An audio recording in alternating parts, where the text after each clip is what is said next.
आता आपण बघणार आहोत आता पेंडंट सेट. ठीक आहे, त्याच्यामध्ये कसं आहे की पेंडंट सेटमध्ये सुद्धा आपल्याकडे कमी वजनापासून आहे. त्याच्यामध्ये तुम्ही पाहू शकता की हे तुर्किश टाईपमध्ये आहे, हे आपल्या मिरर फिनिशिंगमध्ये आहे, हे कलकत्ता फिनिशमध्ये आहे. त्यातल्या त्यात हा जो मिरर फिनिशिंग मी जे म्हटलं तुम्हाला, तर हा आहे साधारण 22 ग्रॅमचा हा पेंडंट सेट आहे. हा सुद्धा आपण जर का नेकलेस वगैरे घालतो तर हल्ली कसं आहे की नेकलेस वगैरे आता तो जरा ट्रेडिशनल लुक झाला. तर आपण जर का फॅन्सी म्हणलं तर याला आपण मागणं एक असं थ्रेड वगैरे म्हणजे कलरचे थ्रेड वगैरे लावून सुद्धा तुम्ही हे पॅटर्न यूज करू शकता, जेणेकरून तो रिच वाटतो. म्हणजे असं छोटं मोठं फंक्शन म्हणजे कुठं बारसं, कुठं डोहाळ जेवण, कुठं असं साखरपुडा वगैरे, हळद वगैरे, त्याच्यासाठी हे खूप सुंदर दिसतात हे पॅटर्न. तर हे बघू शकता तुम्ही. याच्यामध्ये सुद्धा आपण मिरर फिनिशिंग केलेलं आहे.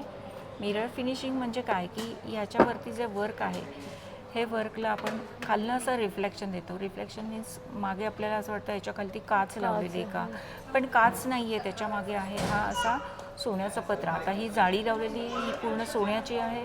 त्याला कॅपिंग वगैरे म्हणजे वरनं कडी वगैरे केलेली आहे, जेणेकरून तो थोडासा फॅन्सी लुक दिसतो. बघा तुम्ही, खूप सुंदर वाटतो हा सुद्धा पॅटर्न.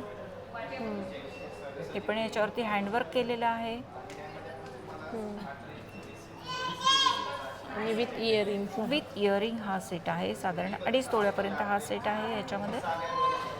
ठीक आहे, आता जो आपण हा आता मिरर फिनिशिंग बघितला तर हा विदाऊट म्हणजे विदाऊट मिरर फिनिशिंग आहे.